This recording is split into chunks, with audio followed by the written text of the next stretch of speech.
quando eu liguei meu microfone. Achei ótimo vocês reclamar, tá um silêncio. É igual eu aqui falando. Eu nunca tive brinquedo amiguinho imaginário, mas agora eu tô me sentindo nessa situação, parece os amiguinhos imaginários, que eu falo aqui sozinha. Então, vamos lá, gente. Hoje a gente finaliza mercado de capitais. Na aula que vem, a gente vai revisar, tá? Principalmente essas temáticas mais novas, por assim dizer, que a gente normalmente não tem muito acesso no dia a dia, no cotidiano, não faz muito parte da nossa rotina, né, os conceitos. E aí, então, vou focar neles na próxima aula. E aí, as 2 últimas aulas do semestre, a gente fica, então, para a apresentação socialização aí dos artigos. Então, a unidade 3 vai tratar aí de mercado financeiro de capitais. Aí ele vai falar especificamente só dessa parte mesmo, que a gente viu todos os conceitos que influenciam, né? A gente viu a parte de inflação, a gente conheceu a taxa Selic, vimos todas as implicações da taxa de câmbio, da política cambial e tudo mais.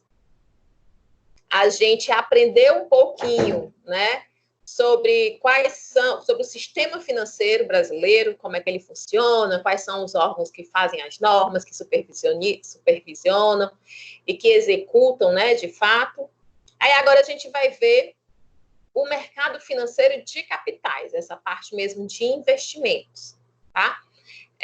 Então, a gente pretende aí conhecer os tipos de investimento financeiro, que, na verdade, a gente porque não sei se vocês lembram, acho que foi o nosso segundo encontro dessa disciplina. Ao fim da aula, eu trouxe um conteúdo extra, vocês lembram? Eu falei sobre o que era renda fixa, o que era renda variável, LCI, CDB. Lembra que a gente falou disso? Qual era o tipo de investidor, como é que ele poderia investir para ser mais conservador, para ser mais arrojado, né? Questão de risco. Então, eu já tinha trazido esse conteúdo e agora a gente vai retornar eles, né? Mas para a gente relembrar aí.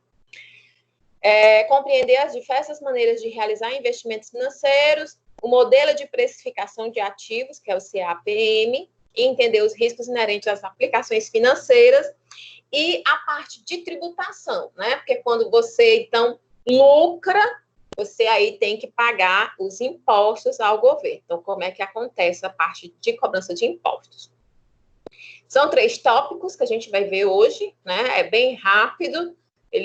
A gente só tem tanto para vocês terem ideia, geralmente a gente tem de 100 a 120 slides por aula. Hoje nós só temos 52, tá? Então, vai ser mesmo uma aula mais rápida. Então, ele faz aqui uma releitura, né? Vai lembrando para a gente que os investimentos nada mais são do que a gente tentar obter lucro a partir de um dinheiro que a gente reservou para não utilizar naquele momento. E aí, para que esse recurso que a gente resolveu guardar, ele não perca valor e ele possa render mais para a gente, é que surge aí a figura dos investimentos, né? E aí esses investimentos fazem com que esse recurso ele não se desvalorize frente à inflação e ele até traga aí alguns rendimentos. Começando, então, relembrar aí para vocês a diferença entre renda fixa e renda variável. Daineana disse que não consegue entrar, mas ela já conseguiu mandar aqui a mensagem, não estou entendendo.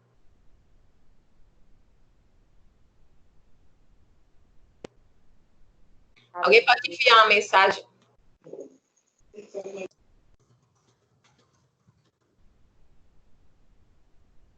Se ela consegue aí pelo calendário.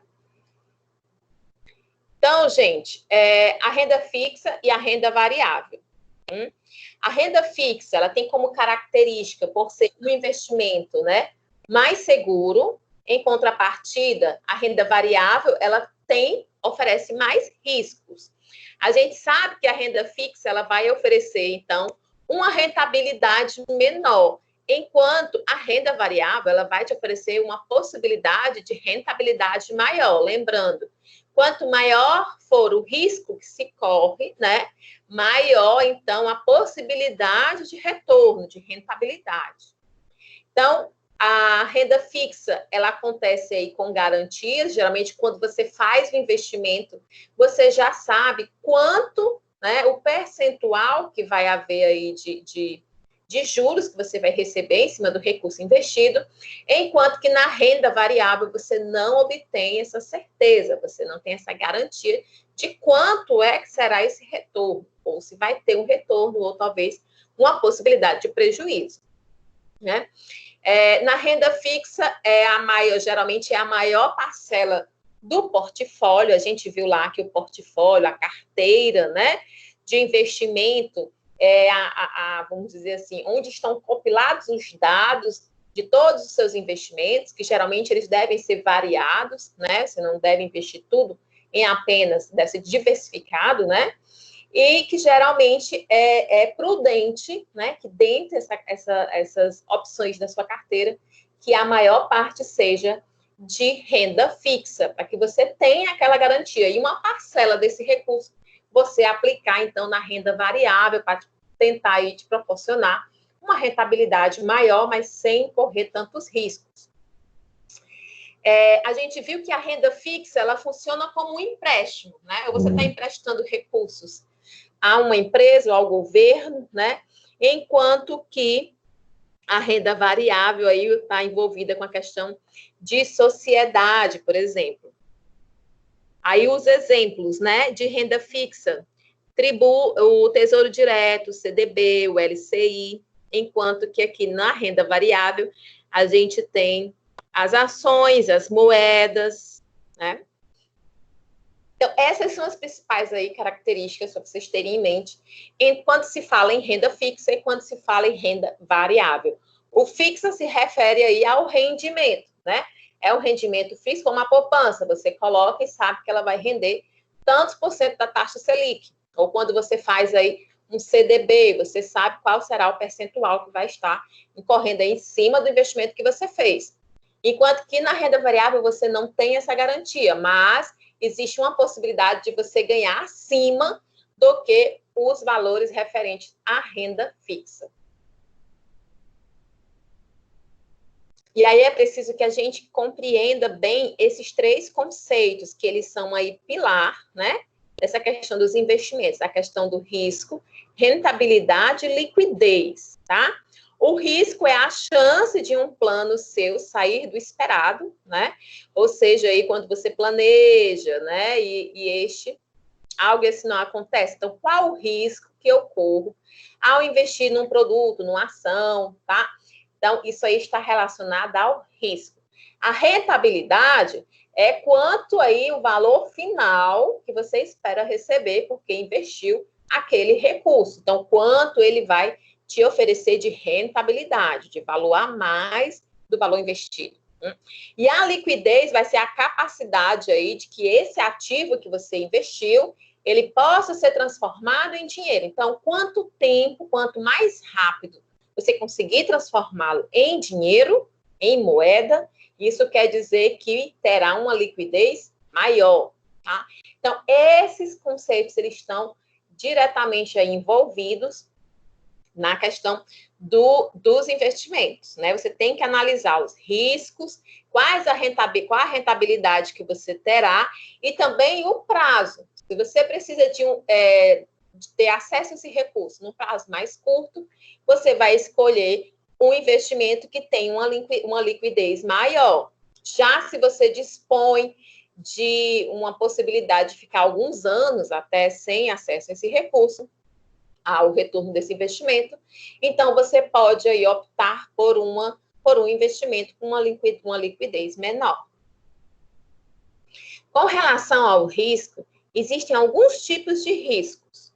A gente tem, por exemplo, o risco de crédito. E aí eu lembro vocês que a gente teve uma aula que a gente falou bastante sobre esses riscos, de tudo que a gente tinha que analisar com relação às empresas, quando se investe em ações, né? A questão do endividamento das empresas, tudo isso tinha que ser considerados, né, no momento de você escolher por uma ou outra opção de investimento. Então, o risco de crédito aí é a falta de cumprimento, ou seja, de pagamento de uma contraparte a outra, né? Então, aí em alguma operação comercial. Então, basicamente, gente, é o risco de alguém que pegou o dinheiro emprestado não fazer o pagamento, tá? De acordo aí com o que foi anteriormente acordado. Então, na economia, normalmente, esse risco ele é mais presente em operações de crédito rotineiras, como os empréstimos e os financiamentos. Mas é importante aí lembrar, né, desse risco, pois alguns produtos de investimento financeiro eles estão também sujeitos ao risco de crédito. Então, risco de crédito é o risco de alguém não pagar um valor aí devido, geralmente elencado aí as questões de empréstimos e financiamentos. Existe também o risco de liquidez, que significa a dificuldade de determinado contrato ser vendido no tempo desejado, né? Para os produtos de investimento financeiro, o risco de liquidez ele vai estar presente quando não se consegue vender, ou seja, não se consegue transformar em dinheiro novamente aqueles investimentos, ou não se obtém um valor justo, você acaba tendo que vender por um valor bem menor, né? Ou o mesmo valor que você comprou, tá? Então, eles têm essa dificuldade de liquidez. Então, esse é o risco de liquidez. Risco de crédito e risco de liquidez. E o risco de mercado? O risco de mercado, ele vai consistir aí na possibilidade de perdas causadas pelos impactos de flutuações de preços, índices de taxas, como a gente teve agora do câmbio. Lembra que o dólar foi aí a quase R$6, né? Sobre instrumentos financeiros assumidos por uma empresa. Então, são as variações da economia, do mercado, que podem vir a interferir negativamente no valor de um investimento. A gente até analisou nessa situação a questão de uma empresa onde você investiu, ela ter um alto endividamento externo, né, onde ela terá que pagar em dólar.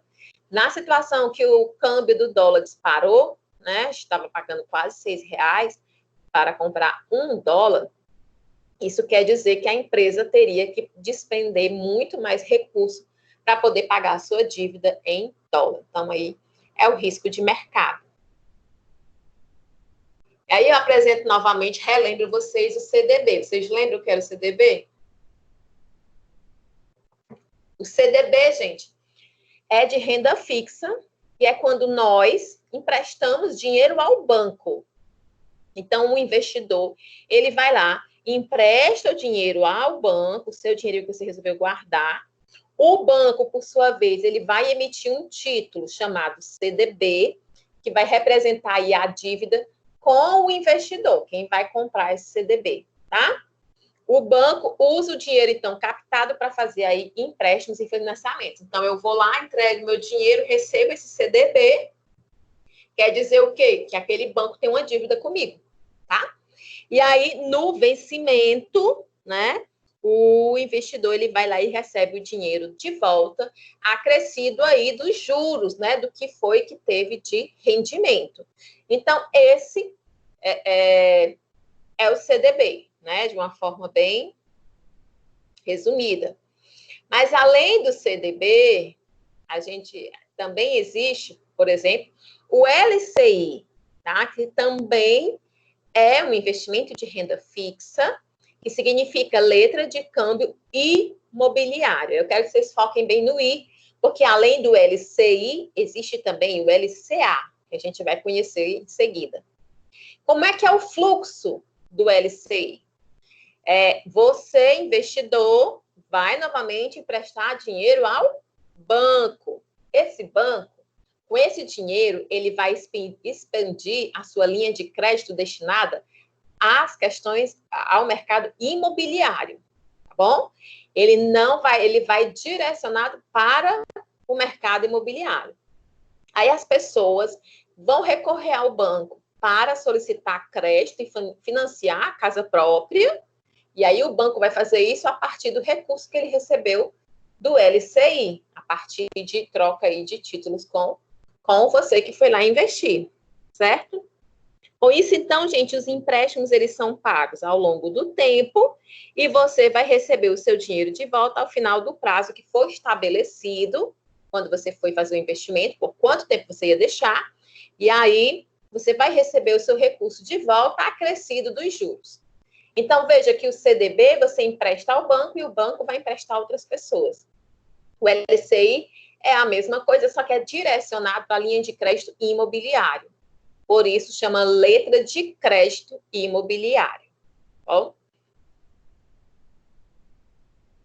E aí existem também as LCAs, que são as letras de crédito do agronegócio. Então, o fluxo é o mesmo lá do LCI, só que enquanto o LCI ele vai direcionar para o mercado de crédito imobiliário, o LCA é para o agronegócio. Então, da mesma maneira, as LCAs, elas constituem uma forma de obtenção de recursos para oferecer dinheiro para as empresas de investimentos no setor produtivo, nesse caso, no agronegócio. As LCI, elas têm um menor número de instituições autorizadas, porque não são todas as instituições financeiras, né, que estão autorizadas a fornecer, a realizar financiamentos imobiliários. Então, para você conseguir fazer um LCI, investir no LCI, a quantidade de instituições é mais restrita. Enquanto, para você investir em LCA, aí é mais abrangente, porque você pode ser emitido aí por qualquer instituição financeira. Então, esse é um diferencial aí entre LCI e LCA. Tem dois, né? Enquanto um é o crédito imobiliário, outro é o crédito do setor produtivo no agronegócio, a LCI tem uma quantidade de instituições financeiras que disponibilizam esse crédito reduzida, enquanto que as LCAs é por qualquer instituição. E aí eu trouxe aqui para vocês, é melhor investir em LCI ou LCA, né? Saiba aí qual aplicação é a melhor para o seu bolso. Aí ele vai fazer aqui. Aí aqui não tem muito como você decidir a partir do que é apresentado aqui, mas só para ficar bem fixa as caracterizações. O LCI, letra de crédito imobiliário. LCA, letra de crédito do agronegócio. Ambos são garantidos aí pelo Fundo de Garantia e de Crédito, o FGC. Ambos são isentos de cobrança de imposto de renda. A liquidez de ambos aí é só no vencimento. E enquanto o LCI financia o setor imobiliário, o LCA vai financiar o agronegócio. E aí falamos de CDB, falamos de LCI, falamos de LCA, temos também os debentures. Debentures, a gente vai ter o seguinte contexto. A gente sabe que as empresas, elas podem buscar investimentos, ou seja, buscar financiamentos, empréstimos, nas instituições financeiras. Essa é uma opção delas, né, de conseguir alocar recursos. Mas a gente também pode observar que, principalmente empresas de porte maior, elas também podem buscar os recursos diretamente no mercado de capitais. E com isso, elas não precisam obrigatoriamente de recursos aí de uma instituição financeira, tá? Esses movimentos das empresas nos mercados de capitais, eles vão interagindo aí diretamente com os investidores. Então, enquanto, vamos dizer que eu fui lá e investi no CDB, né, no banco, e o meu dinheiro foi utilizado para fornecer uma linha de financiamento para uma empresa, veja que o banco está como intermediário. Nessa situação, não. Nessa situação, a empresa vai interagir diretamente com seus investidores. Então, ao invés de eu ir lá e comprar, aplicar no CDB, no banco, eu posso ir direto no mercado de capitais e aplicar, emprestar dinheiro aí para uma empresa. Esses investidores, eles podem ser tanto investidores individuais, como também de fundos de pensão, fundo de investimento, seguradoras, né? Podem ser tanto pessoas físicas como de pessoas jurídicas. Residentes ou não no Brasil, tá? Então, elas são títulos de crédito que representam a dívida da empresa. Então, é um instrumento corporativo para captação de dinheiro diretamente com os investidores. É como se eles pegassem dinheiro emprestado diretamente da gente. Tá? Isso acontece aí via mercado de capitais. Então, é a diferença aí entre debêntures e ações. Porque ações, você compra uma parte da empresa. Debêntures não, debêntures você empresta. Tá? É quando a empresa vai buscar um financiamento diretamente no mercado de capitais. E aí existem alguns tipos. Existem os debêntures com garantia real, que oferece aí aos investidores como garantia os ativos específicos. E esses ativos, eles ficam vinculados àquele debênture, até que sejam cumpridas todas as obrigações. Então, há um tipo de garantia. Você emprestou o recurso à empresa e ela te dá uma garantia. A debêntures com garantias flutuantes. É uma garantia, mas não é tão forte como a garantia real. Com as garantias flutuantes, nesse caso, a garantia aí são todos os ativos da companhia emissora. Porém, não há uma vinculação de ativos. Era o que a gente via que tinha lá na garantia real. Então, na garantia real, esses ativos que eles estão dando como garantia, eles ficam diretamente vinculados àquele debênture, àquele financiamento. Já que nas garantias flutuantes, não. Eles oferecem ativos como garantias, só que eles não ficam diretamente vinculados àquele ativo específico, tá? Então, ele é uma garantia mais fraca que a garantia real. Existem ainda as debêntures quirografárias. Esses debêntures, eles não oferecem nenhum tipo de garantia e não conferem aos debenturistas nenhum privilégio em relação aos ativos da empresa que emite a debênture. Então, veja que está numa escala, né? Então, à medida que vai descendo essa escala, vai aumentando o risco para quem está investindo. E os debêntures subordinadas, eles também são sem garantias, como as quirográficas, aliás, quirográfaras, e que em caso de falência, elas estarão atrás de todas as outras debêntures na ordem de recebimento do valor devido. Porque numa realidade em que você emprestou dinheiro, né, para uma empresa e ela vem a falir antes de você recuperar o recurso, né, isso vai ser considerado aí na hora de executar a falência dessa empresa. Então, todos esses tipos de debêntures são debêntures simples, que é o tipo mais comum, e eles são simplesmente, puramente títulos de renda fixa. A diferença dos tipos de debêntures que a gente apresentou agora está apenas na ordem aí de recebimento do valor em caso de falência da empresa. Então, em caso de falência da empresa, é essa ordem aqui. Primeiro são pagos debêntures com garantia real, depois com garantias flutuantes, e aí vai descendo. As garantias associadas aos debêntures, elas servem para que, em caso de falência, o investidor tenha certeza de que irá receber o valor investido. E aí a gente tem também na renda fixa os títulos públicos federais. Os títulos públicos federais, ou apenas títulos públicos, eles têm a finalidade de captar recursos, porém, agora não é mais para uma empresa privada, agora eles são emitidos pelo governo. Então, dessa forma, o destino dos recursos que eles vão captar, né, é para atender às necessidades de recursos do governo. A gente sabe que o governo, ele tem fontes, certo?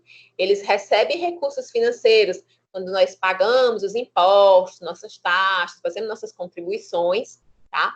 Mas existem alguns momentos que eles não são suficientes para cobrir todas as despesas do Estado.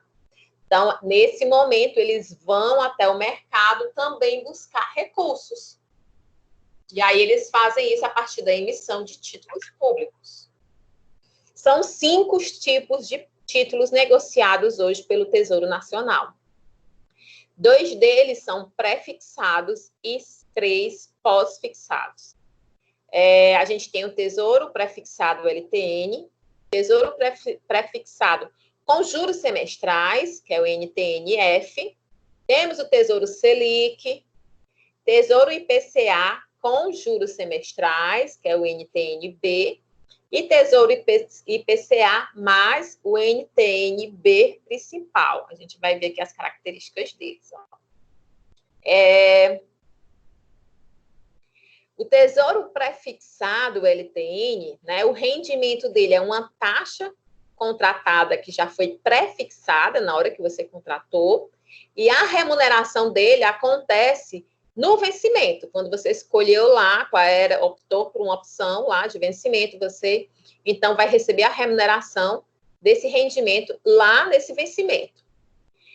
O Tesouro prefixado com juros semestrais, que é o NTNF, também é um dos prefixados, né? A sua taxa é prefixada, mas a remuneração do título acontece por semestre e no vencimento, tá?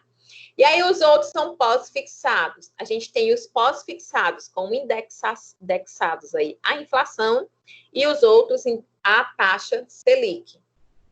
Então, indexados à inflação, nós temos o Tesouro IPCA e o Tesouro IPCA com juros semestrais. Então, a gente já sabe aí que a taxa que eles vão levar em consideração aí, que vai ser pós-fixada, é o IPCA.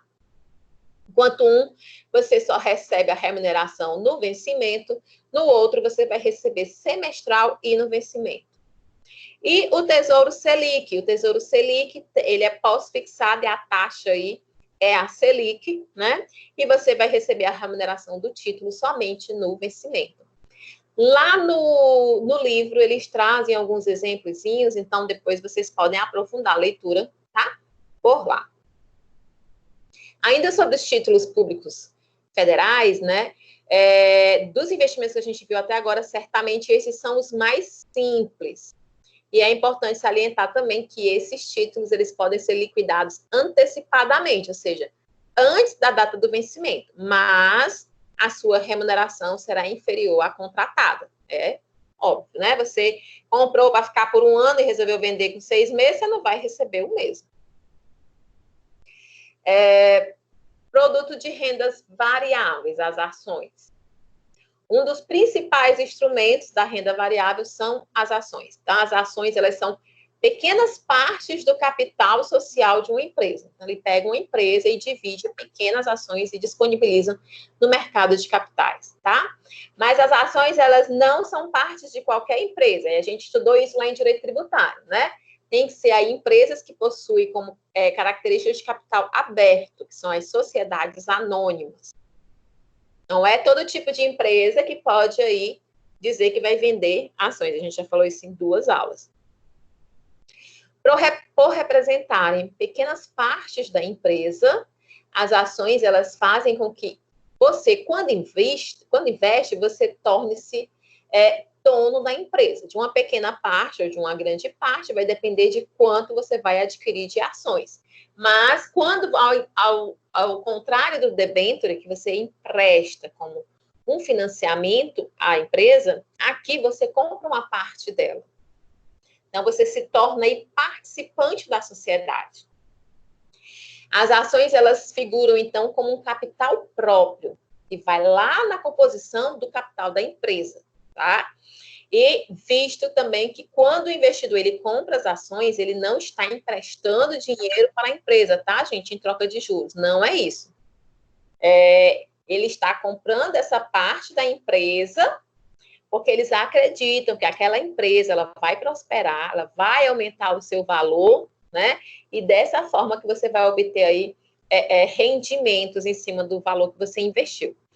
Esses retornos podem ser com a venda da ação para outro investidor ou também de distribuição de lucros obtidos pela empresa. Então, eu vou lá, por exemplo, eu vi, acho que essa semana, uma reportagem, na verdade era um post, né, falando que uma ação da Magazine Luiza, começo de março, acho que estava custando em torno de R$30. Hoje está custando 70. Então, vamos dizer que você tenha comprado, sei lá, tenha investido R$10.000 na Magazine Luiza, hoje você já teria muito mais de 20, né? Mais do que o dobro, porque cada ação mais do que dobrou. Então, se você encontrasse hoje um vendedor interessado, você poderia vender e aqueles 10 mil investidos, você teria cerca aí, um pouco mais aí de R$20.000 de retorno. Então, é dessa forma que eles lucram. Uma outra forma é porque aí, dependendo do estatuto social, né, vão definir os quantitativos que cada empresa vai permitir de lucro, que seja...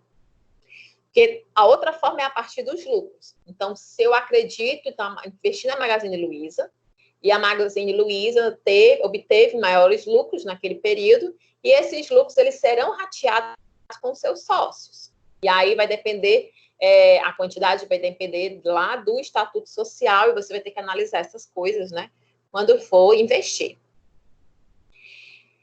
Então, a outra coisa importante sobre ações, e aí eu lembro que eu falei isso na aula passada, é deixar claro que a empresa, né, que coloca as suas ações à venda, ela só recebe o dinheiro quando é feita a primeira venda. A primeira vez que ele pega aquela ação e disponibiliza no mercado, quando eu vou lá e compro, esse dinheirinho que eu paguei por ela vai diretamente para a empresa. Agora, depois que eu comprei essas ações e decido revender, fazer uma transação com outro investidor, então a empresa ela não está mais dentro dessa jogada, ela não vai mais receber recursos, tá? Então essa é uma observação importante. E esse processo é conhecido aí como IPO, Initial Public Offering, e trata das ofertas públicas iniciais, e é quando a empresa vende ao mercado as suas ações. Depois desse momento, há apenas aí uma transação entre investidores. Deixa eu ver aqui o que é que vocês estão falando. Rafael, boa noite, bem-vindo. E aí, as ações, elas têm também as suas divisões entre ações ordinárias e ações preferenciais. As ações ordinárias, elas vão proporcionar ao acionista o direito a voto nas assembleias de acionistas. E aí, lá, quando a gente estudou direito empresarial, a gente viu um pouquinho sobre essas assembleias, né? Então, quem compra uma ação do tipo ordinário, você também está comprando aí uma possibilidade de direito a voto nessas assembleias. Então, esses acionistas, eles têm voz ativa nas assembleias e podem influenciar as decisões da empresa. Então, você veja que ela tem um perfil mais gerencial, porque você, dependendo da quantidade, né, inclusive vai poder acompanhar toda a desenvoltura de gestão dessa empresa e tentar opinar, né, acreditando aí que vai dar um rumo melhor para a empresa, exatamente como um dono, né? Já as ações preferenciais, elas dão ao acionista preferência no recebimento dos dividendos. E, por outro lado, elas não conferem direito a voto nas assembleias. A letra N aí da sigla, né, PN, se refere à nominativa, pois os papéis, eles são nominais ao investidor, quando você compra aí a ação. Ainda falando sobre ações, hoje, a comprar ações, você vai precisar aí de um intermediário. E a gente viu esses intermediários na aula anterior, que eram os corretores de títulos e valores mobiliários, as empresas corretoras, empresas distribuidoras, a gente não viu? Até os autônomos, tá? Então, distribuidoras de títulos e valores mobiliários, agências bancárias e etc. O investidor, ele vai buscar aí uma instituição que esteja autorizada a operar em bolsa de valores. E esses intermediários, eles irão receber as ordens desse investidor para comprar ou vender as ações. E então, eles vão realizar aí essas ordens com a bolsa, tendo a responsabilidade de criar essa ponte, então, entre o mercado e o investidor. Então, é para isso, a gente viu o que é a função da bolsa, né? É fazer, sim, esse intermédio, e a partir aí das empresas que atuam dentro da bolsa. Então, a compra se dá dessa forma. Outra coisa que é importante observar é que, como a ação ela representa uma parte dessa empresa, quando a empresa obtém lucros, então o investidor possui direito à parte do lucro obtida. Essa divisão aí, essa distribuição dos lucros é o que a gente vai chamar de dividendos, tá bom? Né, quando é feita essa divisão dos lucros, dividendos. Ou seja, as empresas de capital aberto que tiverem resultados positivos, elas devem, então, distribuí-los com seus acionistas de acordo com o que consta lá no Estatuto Social dela. Atenção, não é todo o lucro da empresa, tá, que vai ser distribuído, porque geralmente parte do lucro ele precisa ser reinvestido para que a empresa consiga continuar se desenvolvendo e crescendo, tá? E atualmente as empresas elas são obrigadas a distribuir pelo menos 25% do seu lucro líquido, tá? Do líquido. Podendo distribuir muito mais de acordo aí com o que estiver estabelecido no Estatuto Social da empresa. Mas o mínimo exigido é que seja de 25% do lucro líquido. Por fim, a maneira aí mais conhecida de obtenção de retornos financeiros por meio de ações é o ganho de capital. E o ganho de capital vai ser a diferença entre o valor que o investidor pagou lá na compra da ação e quanto ele ganhou quando revendeu aquela ação. Então, no exemplo lá que eu dei da Magazine Luiza, né? Se eu gastei 10 mil reais para comprar em ações e vendi por 20, então esses 10 mil a mais vai ser o meu ganho de capital. Ele vai acontecer, então, dessa forma. Esse ganho é normalmente bem superior aos ganhos dos investimentos de renda fixa.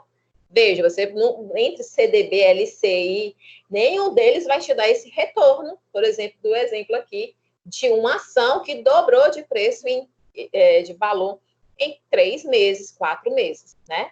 Em 4 meses, nenhuma dessas vai render o dobro. Então, por isso que quanto maior o risco, maior será o retorno, a rentabilidade. Poderia ter acontecido o quê? Numa situação dessa de pandemia, vamos dizer que a Magazine Luiza que a Magazine Luiza ela saiu muito bem, tem saído muito bem durante a pandemia, né? Ela tem apoiado pequenos empreendedores, mulheres empreendedoras, disponibilizou linha de crédito. Ela, inclusive, também fez uma campanha aí para dar suporte às possíveis mulheres que estejam sofrendo abusos dentro de casa, nesse período de quarentena. Então, ela cresceu muito a sua imagem, né? Tanto é que é tem a melhor imagem no Brasil. E, então, ela sobressaiu bastante nessa época, né? Mas ela poderia ter ido por outro caminho. A gente viu o comportamento da Madeiro, a gente viu o comportamento também do dono da Riachuelo. Então, todas as situações, algumas empresas já estão sofrendo boicote, estão sentindo já o consumo das suas marcas diminuírem. Então, essa análise que a gente viu toda nas semanas anteriores tem que ser feita com muita cautela para que você tenha ciência e tem que acompanhar, tá, gente? Eu acho que essa parte de investimentos, mercado de capitais, você tem que fazer o dever de casa, você tem que estudar a empresa, tudo que a gente analisou nas últimas aulas, teve uma aula que a gente falou bastante disso, eram muitas coisas para serem analisadas, e acompanhar a desenvoltura. Mercado de derivativos. Por definição, um derivativo, ele é um ativo ou um instrumento financeiro, cujo preço dele deriva de um ativo de referência, ou chamado aí de subjacente. O mercado de derivativos, então, ele é um mercado de liquidação futura. Suas negociações você faz hoje, mas a sua liquidação, ele só vai acontecer aí numa data futura. Se divide em 4, mercado de futuros, mercado a termo, operação com opções e contratos de swaps. Eles são amplamente utilizados pelos investidores para tentarem se proteger aí de eventuais riscos de oscilação de preços, taxas de juros e até variações cambiais. E aí ele traz aqui um exemplo. Vamos dar um exemplo de derivativo. Uma empresa, ela precisa pagar 100 mil. Agora tá estranho, porque no livro traz o símbolo do real, mas depois ele coloca dólares, tá? Então, vamos desconsiderar o símbolo do real. A empresa precisa pagar 100 mil dólares daqui a 4 meses para um dos seus fornecedores. Ele tem uma dívida aí com um fornecedor que é em dólar, tá bom? Então, ela pode realizar um contrato de derivativo hoje, contratando a compra de 100 mil dólares em data futura. Porque ela não vai ter que pagar essa dívida hoje, mas ela vai precisar pagar a dívida. Então, ela vai lá e fecha um contrato dizendo que vai comprar daquela pessoa 100 mil dólares naquela data, tá bom? Essa ação da empresa vai acontecer o que? Ela vai conseguir fixar o preço do dólar. Então, independente de variações, por exemplo, se alguém fez isso antes dessa loucura do pico que o dólar deu, a pessoa se deu bem, né? Porque ela fixou o preço lá atrás, que ela ia pagar, sei lá, 4,50. Então, é o seguinte, eu vou precisar de 100 mil dólares para 1º de julho, ou, sei lá, 1º de maio. Pronto, 1º de maio, 100 mil dólares, e vou fechar o contrato contigo hoje, que eu vou comprar de ti esses dólares, e tu vai me vender a 4,50. E aí, quando ele foi fazer isso, imagina que estava R$6. Então, eles fazem isso, né? Esses derivativos, é para trazer essa segurança, né? Então, pode ser que a pessoa que coisa, ela que aceita, né? A outra parte, ela está também correndo riscos, mas ela pode ganhar muito, ou também pode não ganhar, né? Então, é basicamente isso. Então, independentemente do preço do dólar no futuro, o seu contrato de derivativo, ele garante que a taxa de conversão entre reais e dólares será acordada hoje. Então, o que a gente acordou hoje, mesmo precisando numa data futura, é o valor que vai ser cobrado. Então, esse aí é o derivativo. Esses são os tipos, né, que a gente viu. Mercado futuro, mercado a termo, mercado de opções e o mercado de swaps. Onde é que se negociam esses derivativos? No mercado a termo, a gente vai ter balcão, ou na bolsa, os outros também, todos são na bolsa, né? E com opção de balcão. O que se negocia? Você vai negociar aí o compromisso de comprar ou vender um bem por um preço fixado numa data futura.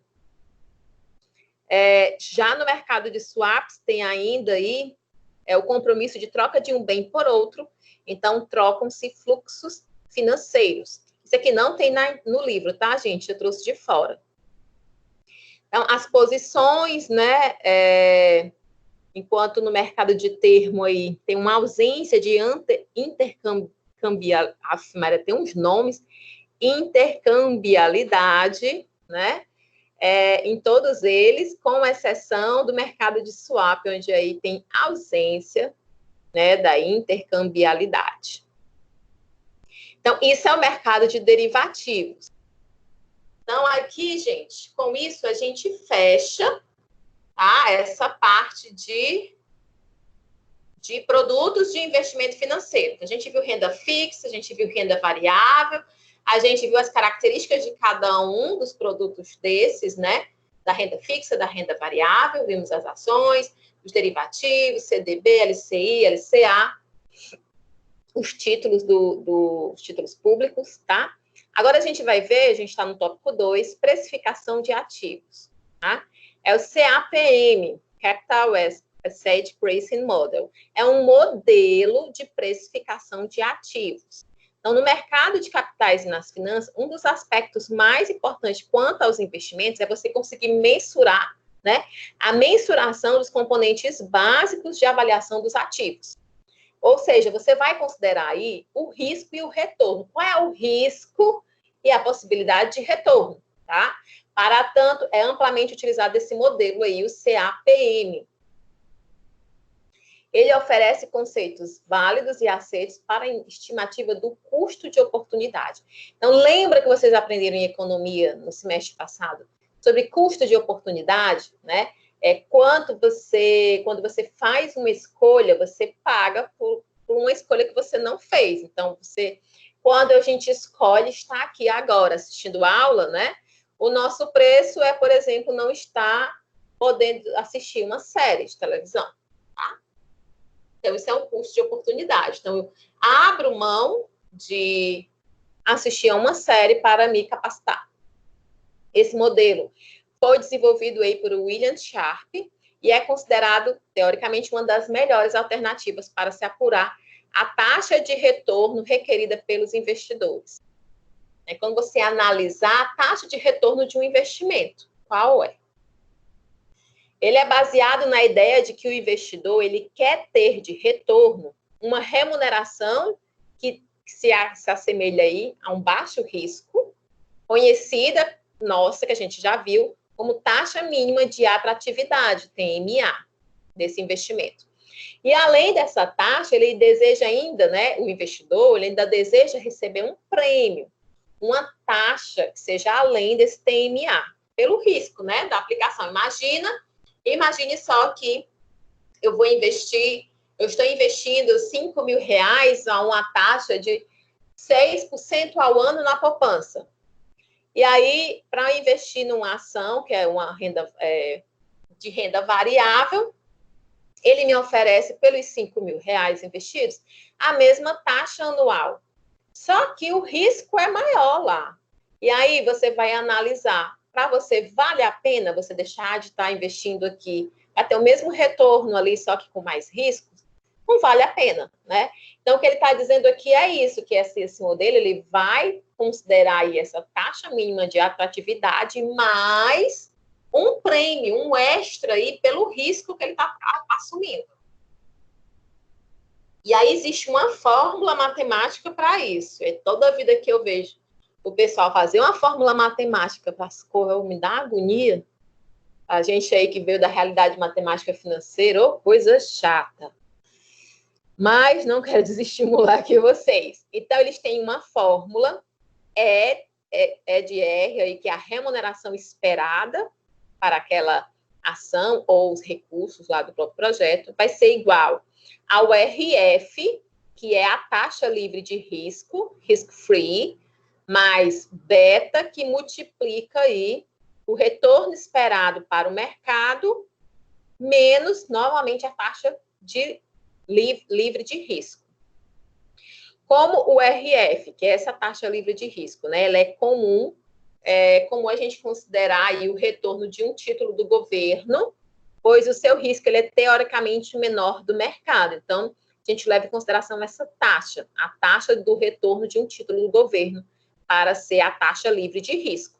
Então, geralmente é a taxa Selic, né, gente? Ela é uma taxa que ela é oferecida nos rendimentos que não oferecem risco. A possibilidade de investir, e a gente viu que a taxa que oferece menor risco no país, né, são as dos títulos, e no mundo é a dos títulos dos Estados Unidos, né? A possibilidade de investir nesse título e não ter o dinheiro de volta é mínimo. Então, dessa forma, para o cálculo aí da CAPM, se utiliza essa taxa. Já como o E de RM, ou seja, o retorno esperado para o mercado, eles consideram aí que é o retorno de uma bolsa de valores, tá? E o beta, ele pode ser calculado, seja para empresas ou segmentos. Os dados, então, utilizados, eles devem ser históricos de retorno de mercado e investimentos livres de risco. Aí existe, né, são variados, né, eles variam.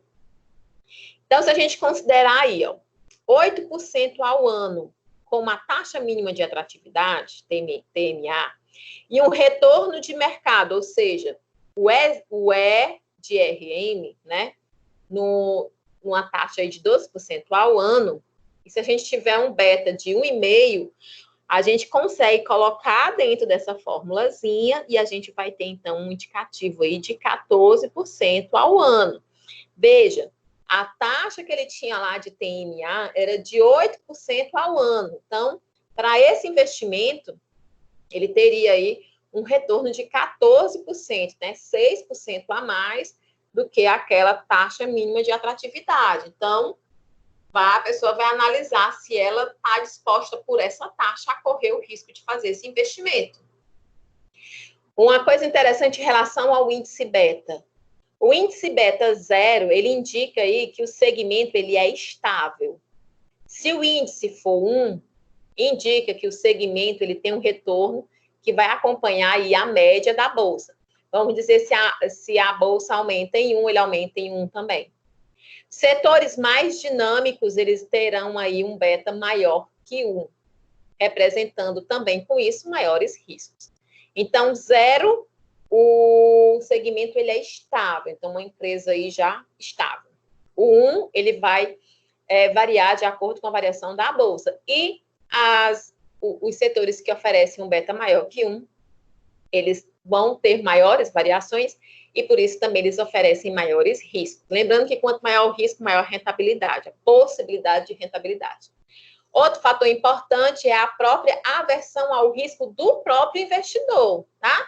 Quanto maior for essa aversão, maior será a sua resistência em trocar aí um investimento seguro. E essa questão é totalmente individual, né? Por fim, As implicações também do imposto de renda devem ser atentadas, pois a taxa mínima de atratividade e a taxa de desconto, elas devem ser consideradas líquidas, de imposto, livres aí do imposto de renda. Então, são as questões que tem que se levar em consideração na hora de se escolher a atratividade para investir ou não em um certo, fazer ou não um certo investimento, tá? Principalmente a questão pessoal, se a pessoa tem a coragem, a vontade, a disponibilidade, né, de fazer esse tipo de investimento. E também lembrar que a gente, algumas vezes, paga imposto de renda em cima da rentabilidade desse investimento e é preciso levar isso em consideração também. E o tópico 2 era só aquilo, tá? Bem rapidinho. E agora a gente chega aí no último tópico da noite e do livro e da disciplina, tá? A tributação de rendimentos. Porque é óbvio, né, meu povo? Vocês estão ganhando dinheiro, mas o governo também precisa, né? Então, vocês vão ter que contribuir aí com a parte. E aí, como é que se dá isso? As LCIs e LCAs, elas têm uma característica comum, que é a não tributação de imposto de renda sobre os investimentos realizados por pessoas físicas. Então, tudo isso tem que ser levado em consideração, porque você viu, o LCI, sei lá, vai me dar rendimento de 6%, o outro vai me dar 10%, eu corro mais risco, mas o LCI eu não pago imposto de renda, o outro talvez eu pague. Então, essa questão tem que ser considerada também nesse momento. Vocês verem que tem que realmente levar muita coisa em consideração, tá? Então, LCI e LCA, não há tributação de imposto de renda, tá, sobre os investimentos realizados por pessoas físicas. E esse aí é um dos fatores que traz maior popularidade a esses dois. Já os investidores, pessoas jurídicas, que investem, venham a investir aí em LCI e LCA, eles têm a aplicação do imposto de renda conforme o prazo da aplicação. Tá? Ele vai se diferenciar, essa alíquota, de acordo com o prazo. Os retores, eles são maiores quanto maior for o tempo de aplicação. Né? No caso da tributação, quanto maior for o prazo, menor será a alíquota. Então, quando você investe no LCI e LCA, ele está dizendo que quanto mais tempo você se dispor a ficar sem esse recurso, maior será o seu retorno dessa aplicação. Por outro lado, se você é uma pessoa jurídica e vai precisar pagar imposto de renda em cima desse investimento, desse retorno, quanto maior for o prazo que você disponibilizar desse recurso, menor será a alíquota que você terá que pagar. E aqui a gente tem a alíquota dele. Até 180 dias, a alíquota é de 22,5%.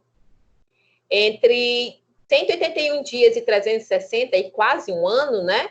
Você já diminui para 20%. Se você deixar mais de 720 dias, ou seja, acima aí de 2 anos, mais ou menos, né? Não chega a ser 2 anos, né?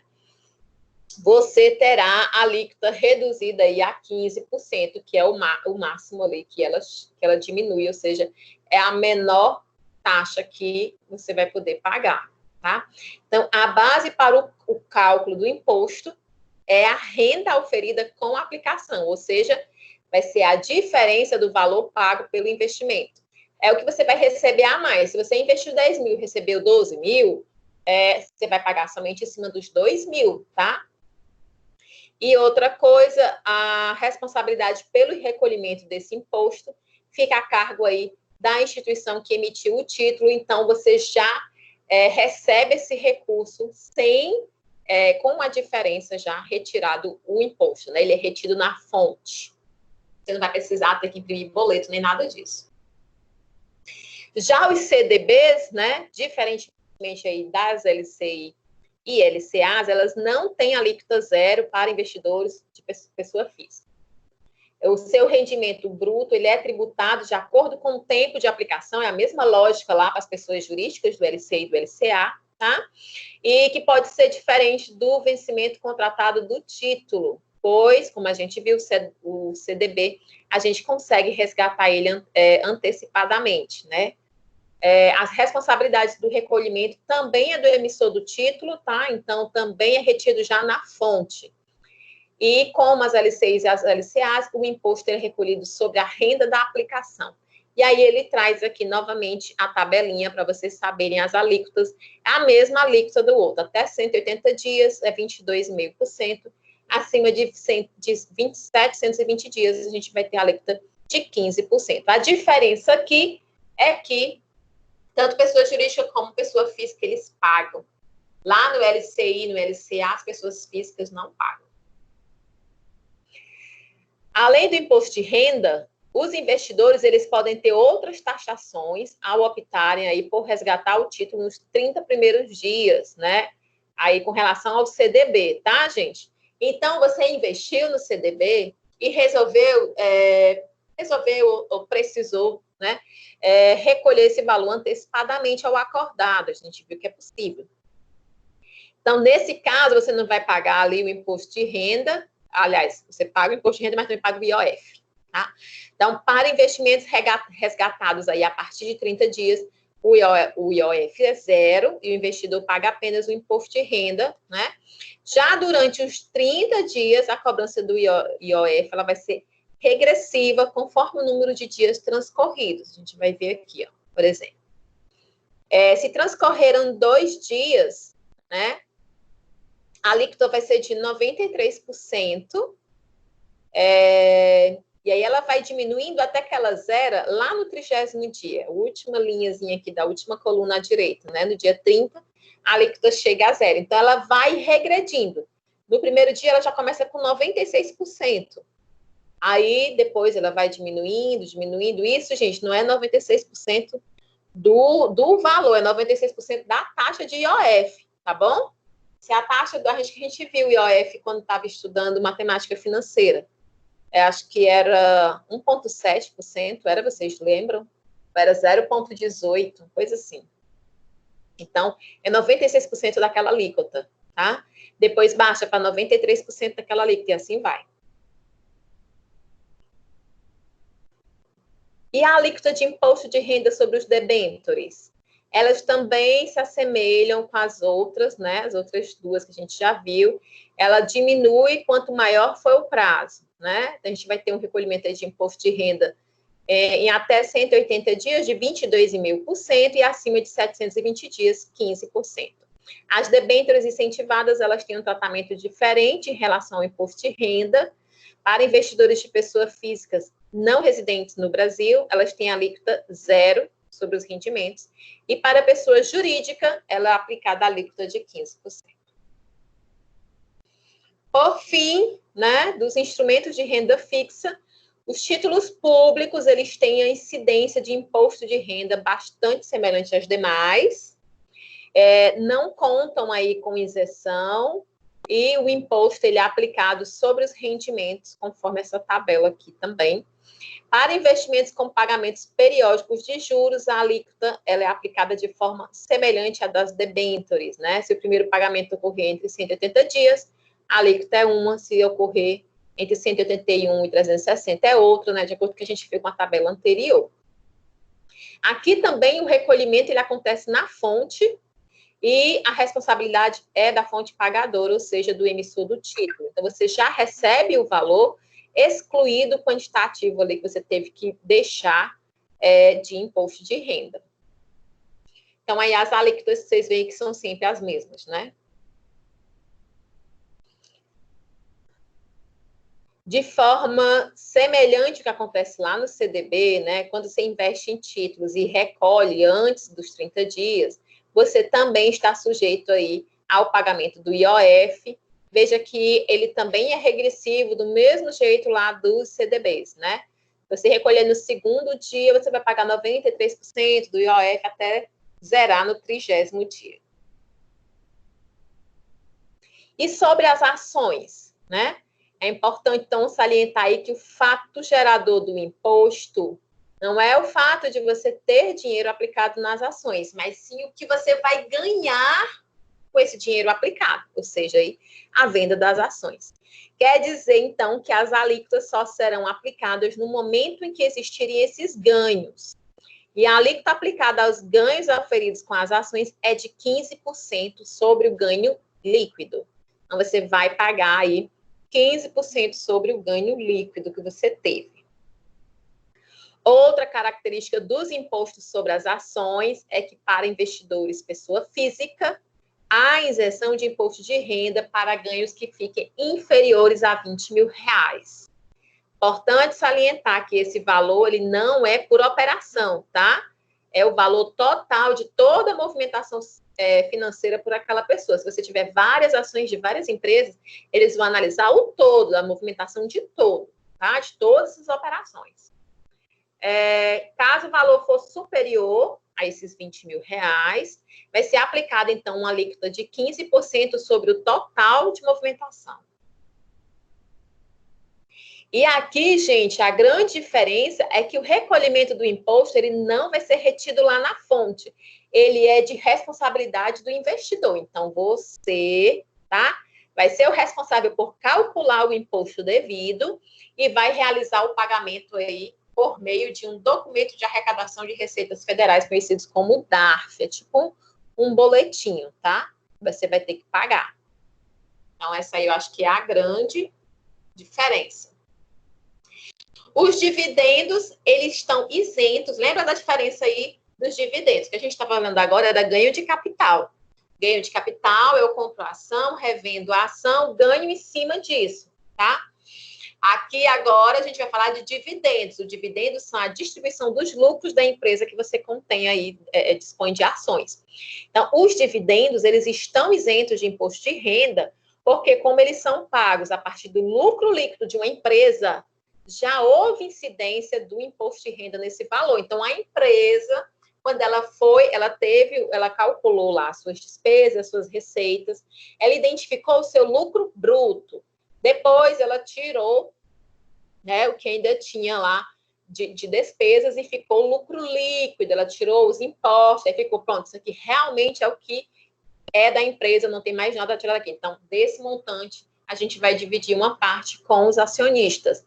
Então, como já foi retido aí pela empresa, não há para que o investidor, né, pagar o imposto de renda. E os juros sobre o capital próprio, eles têm incidência de imposto de renda, a alíquota aí de 15%, que são lá tributados na fonte, e, portanto, o valor que o acionista receberá já será o valor sem o imposto. Você já vai receber ali, igual você recebe o seu salário, né? Já recebe ali descontado. E é isso, meu povo. 8h30, pasmem. Conseguimos finalizar a disciplina. Alguma dúvida? Algo a acrescentar? Não? Querem falar um fala que eu te escuto aqui? Podem falar. Agora sou eu que disse, que silêncio, hein? O Márcio não brincou hoje, o Daniel, os outros que não falam, eu nem chamo porque eu sei que são tímidos.